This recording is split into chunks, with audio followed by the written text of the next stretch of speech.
Here's a look at Rome this morning, the first day that some COVID-19 restrictions are lifted. Italy's been under lockdown for 9 long weeks. The country, of course, had the second highest number of coronavirus deaths in the world, the United States #1, then Italy. But as you see, some businesses beginning to reopen. Yes, they still have to comply with strict physical distancing rules, but we'll see what the impact will be. And we're going to hear more about it from our Megan Williams, who we often speak to, but I don't think we've ever done a real live bicycle tour through Rome while reporting. Now, you assure me that you're going to be safe for this, Megan. You assure me. I assure you I am on one of the very few poorly maintained, but nonetheless safe bike paths in Rome.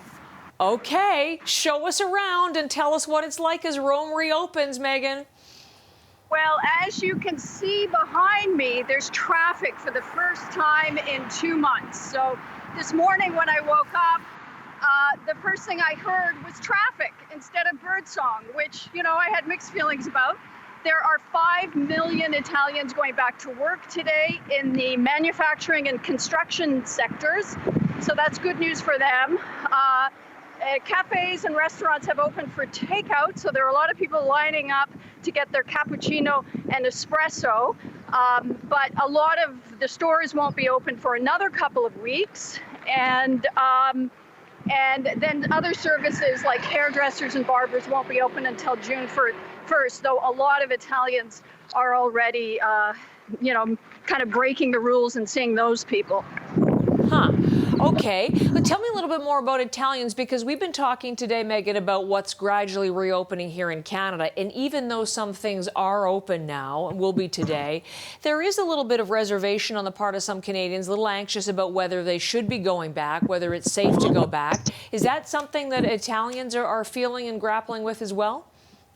Well, they are, and I think, there's an awareness, obviously, that if too many people get out and about, that it's going to be a problem and that the infection rate could go back up. From what I've seen, I'm in Villa Borghese Park now. There are a lot more, they just reopened it, and a lot of people are walking around, but most people are wearing masks, even joggers. I think people are being safe. Now, one of the other changes here is that people can now visit certain categories of people, and that's been cause of a lot of ridicule of the politicians who wrote the decree, because you're allowed to visit cousins to the 6th degree. Nobody really knows what that means. And then you're also allowed to visit people with whom you have a stable affection. And a lot of people are annoyed because basically this means that you can see romantic partners, but you can't see close friends. And I've spoken to a number of people this morning who say they're going to break that rule too. Again, people are wearing masks, they're social distancing, but they want to see friends.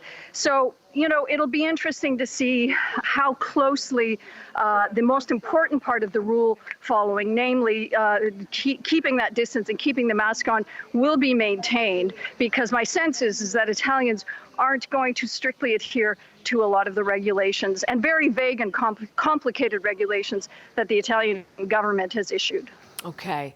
Number one, I thank you for your report. And number two, I am impressed that you were able to do that on the move. And I'm very glad you completed that safely. Megan, thanks so much for this morning. Thanks.